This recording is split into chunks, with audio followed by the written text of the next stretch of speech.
नमस्कार, आप देख रहे हैं दूरदर्शन का विशेष सांकेतिक भाषा समाचार। आपके साथ मैं हूं पराक्रम सिंह शेखावत और मेरे साथ हैं हमारी सांकेतिक भाषा की सहयोगी बीना सिंह।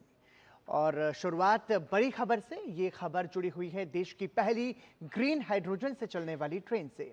ग्रीन हाइड्रोजन से चलने वाली ट्रेन लॉन्च के लिए बिल्कुल तैयार है। प्रधानमंत्री नरेंद्र मोदी 17 जुलाई को हरियाणा के जींद से इसे हरी झंडी दिखाएंगे। ये ट्रेन हरियाणा के 89 किलोमीटर लंबे जींद सोनीपत रूट पर संचालित होगी। इसे स्वच्छ, हरित और शून्य उत्सर्जन यानी कि जीरो एमिशन परिवहन की दिशा में एक बड़ा कदम माना जा रहा है। आइए देखते हैं कि देश की पहली हाइड्रोजन ट्रेन दिखती कैसी है, उसकी झलकियां आपको दिखाते हैं।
भारत की पहली स्वदेशी हाइड्रोजन फ्यूल सेल ट्रेन कल हरियाणा में जींद से सोनीपत के बीच चलाई जा रही है।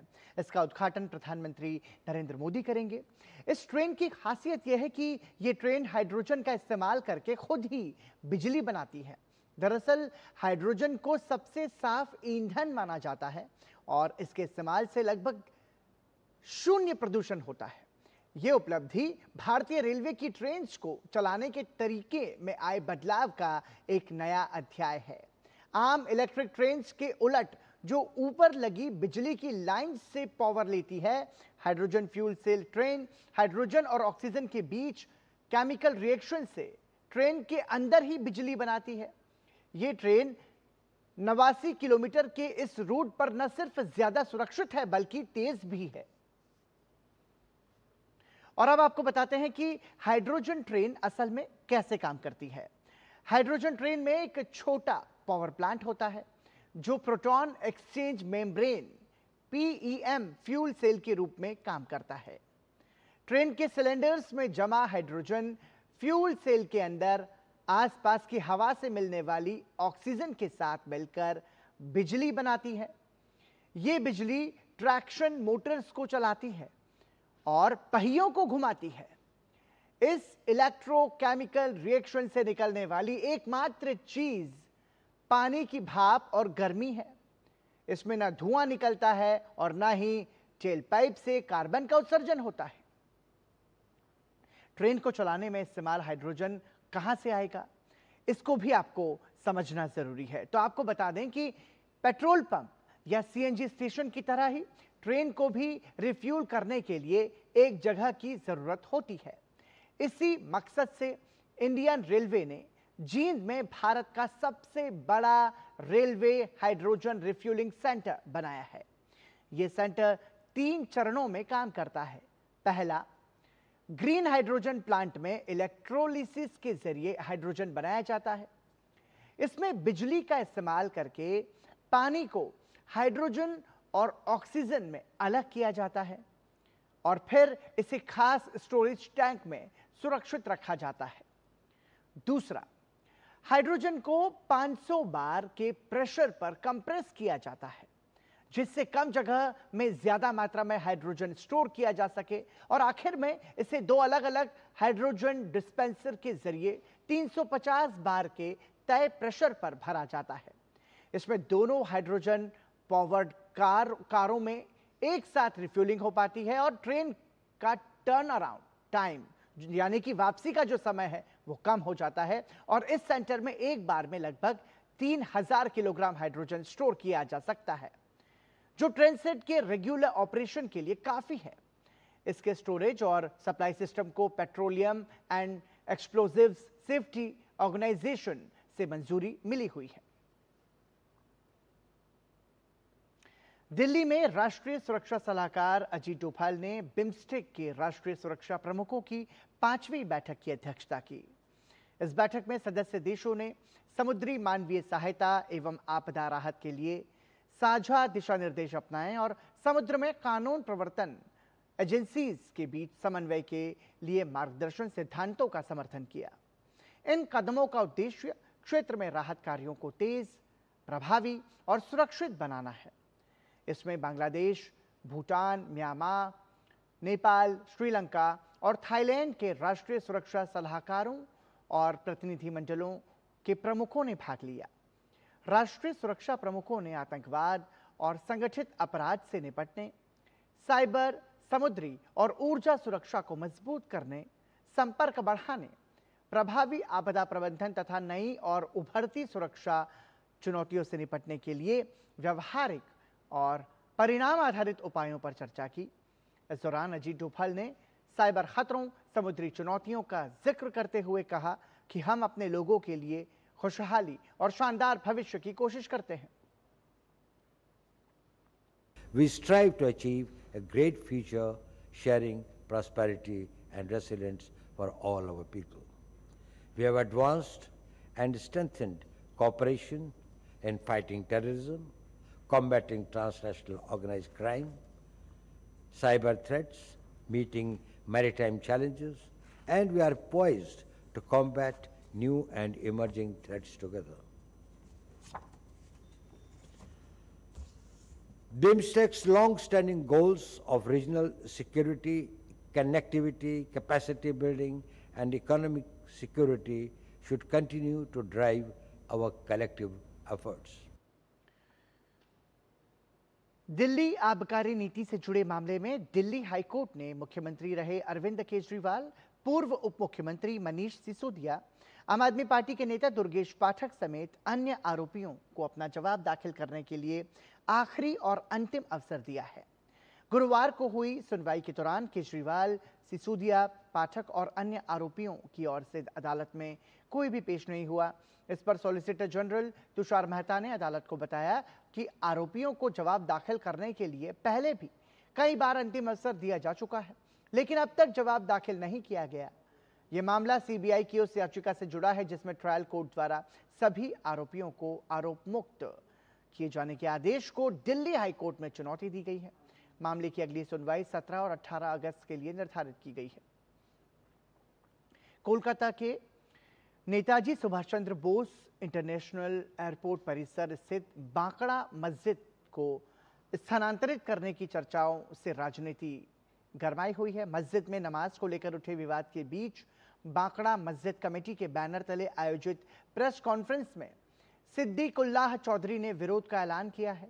उन्होंने दावा किया कि कल 1 करोड़ मुसलमानों के जुटने की तैयारी है और शांतिपूर्ण विरोध प्रदर्शन के लिए एयरपोर्ट के गेट नंबर 7 के पास एकत्र होने का आह्वान किया गया है। मुसलमान नमाज पढ़ने जाएंगे। हमने बोला बंगाल के 1 करोड़ मुसलमान मस्जिद नमाज पढ़ने जाएंगे, ना मिছিল करेंगे, ना माइकिंग, ना कोई जुलूस। मस्जिद जाएंगे, नमाज पढ़ेंगे, ये इस्तेमाल करेंगे। हम दुखी हैं। बस आपको रोक सकता है कोई लुटेरा मस्जिद में नमाज? हम पूछना चाहते हैं, आप रोक सकते हैं किसी मस्जिद में? पश्चिम बंगाल की पूर्व मुख्यमंत्री ममता बनर्जी की मुश्किलें कम होने का नाम नहीं ले रही हैं। ममता बनर्जी को एक के बाद एक झटके लग रहे हैं। अब तृणमूल कांग्रेस की राज्यसभा सांसद और अभिनेत्री कोयल मलिक ने भी राज्यसभा की सदस्यता से इस्तीफा दे दिया है। उनके इस्तीफे के बाद बंगाल की राजनीति में हलचल तेज हो गई है। दिलचस्प बात यह है कि बुधवार शाम तक राज्यसभा की आधिकारिक वेबसाइट पर सांसदों की सूची में कोयल मलिक का नाम मौजूद था, लेकिन गुरुवार सुबह अचानक बदले घटनाक्रम से बंगाल की सियासत गर्मा गई। राज्यसभा चेयरमैन सीपी राधाकृष्णन को लिखे एक पत्र में कोयल मलिक ने लिखा कि वो अपने पद से इस्तीफा दे रही हैं, कृपया इसे स्वीकार किया जाए। पार्टी से राज्यसभा पद छोड़ने वाली वो चौथी सांसद हैं। कोयल से पहले भी 3 राज्यसभा सांसद पार्टी छोड़ चुके हैं। तृणमूल कांग्रेस का साथ छोड़कर पहले ही राज्यसभा से इस्तीफा दे चुके 3 पूर्व सांसद सुखेंदु शेखर रॉय, सुष्मिता देव और प्रकाश त्रिक बराइक भाजपा में शामिल हो चुके हैं। कोयल मलिक के इस्तीफे के बाद राज्यसभा में तृणमूल कांग्रेस के सांसदों की संख्या घटकर 9 रह गई है। पश्चिम बंगाल विधानसभा चुनाव में मिली करारी हार के बाद ममता बनर्जी की तृणमूल कांग्रेस टूटती नजर आ रही है। ज्यादातर सांसद विधायक पार्टी से दूर हो चुके हैं। कोयल मलिक के इस्तीफे को टीएमसी और पूर्व मुख्यमंत्री ममता बनर्जी के लिए एक बड़े राजनीतिक झटके के तौर पर देखा जा रहा है। पंजाब कांग्रेस में जारी अंदरूनी कलह खत्म होने का नाम नहीं ले रही है। भूपेश बघेल के पंजाब दौरे के बाद अब सारी गतिविधियां पार्टी हाईकमान पर केंद्रित हो गई हैं। पूर्व मुख्यमंत्री चरणजीत सिंह चन्नी राजधानी दिल्ली में मौजूद हैं। वहीं सांसद सुखजिंदर सिंह रंधावा समेत पंजाब से कांग्रेस के सभी सांसद भी दिल्ली पहुंच चुके हैं। सूत्रों के अनुसार चन्नी आज कांग्रेस महासचिव केसी वेणुगोपाल से मुलाकात कर सकते हैं। माना जा रहा है कि इस दौरान पंजाब कांग्रेस की मौजूदा स्थिति, संगठनात्मक मुद्दों को और आगे की रणनीति पर भी चर्चा हो सकती है। बताया जा रहा है कि पंजाब के सभी कांग्रेस सांसद कांग्रेस संसदीय दल की बैठक में हिस्सा लेने के लिए दिल्ली में मौजूद हैं। पश्चिम बंगाल सरकार ने जन्म एवं मृत्यु पंजीकरण संशोधन नियम 2026 की अधिसूचना जारी कर दी है। स्वास्थ्य एवं परिवार कल्याण विभाग द्वारा 8 जुलाई 2026 को जारी अधिसूचना राजपत्र में प्रकाशन के साथ ही प्रभावी हो गई है। ये संशोधन जन्म और मृत्यु रजिस्ट्रीकरण अधिनियम 1969 के तहत किए गए हैं और नए नियमों के तहत जन्म और मृत्यु पंजीकरण प्रक्रिया को अधिक मानकीकृत, डिजिटल और पारदर्शी बनाने पर जोर दिया गया है। संशोधित नियमों के अनुसार अब जन्म और मृत्यु रिकॉर्ड में नाम, प्रथम नाम, मध्य नाम और उपनाम के निर्धारित प्रारूप में दर्ज किया जाएगा और इसके अलावा जन्म और मृत्यु प्रमाण पत्र इलेक्ट्रॉनिक या अन्य माध्यमों से भी प्राप्त किए जा सकेंगे। सरकार का उद्देश्य इन बदलावों के जरिए पंजीकरण व्यवस्था को अधिक सरल, सुरक्षित और डिजिटल बनाना है। केंद्रीय विज्ञान और प्रौद्योगिकी मंत्री डॉक्टर जितेंद्र सिंह ने आज नई दिल्ली में भारत को 2035 तक अग्रणी जैव अर्थव्यवस्था महाशक्ति बनाने का रोड मैप जारी किया। रोड मैप के तहत वर्ष 2035 तक भारत की जैव अर्थव्यवस्था को बढ़ाकर $691 बिलियन तक करने का लक्ष्य रखा गया है, जो वर्तमान में $195 बिलियन है। इससे भारत दुनिया की शीर्ष 3 जैव तकनीक शक्तियों में शुमार हो जाएगा। वर्ष 2047 तक भारत की जैव अर्थव्यवस्था $2.6 ट्रिलियन तक पहुंच सकती है। इससे 3 करोड़ से अधिक नए रोजगार के अवसर पैदा होंगे। गौरतलब है कि वर्तमान में भारत की जीडीपी में जैव अर्थव्यवस्था का योगदान 4.8% है। Once we have a thriving bioeconomy, I know whether we realize we will be addressing more than one national goals envisaged by the Modi government. There will be health security, there will be food security, this will be vocal for local and also global, as was the vaccine. There will be high-skilled jobs in millions. And above all, the geopolitical stature of India. और इसी के साथ ही दूरदर्शन के विशेष सांकेतिक भाषा समाचार में अभी के लिए इतना ही। मुझे और हमारी सांकेतिक भाषा के सहयोगी बीना सिंह को दीजिए अनुमति। नमस्कार।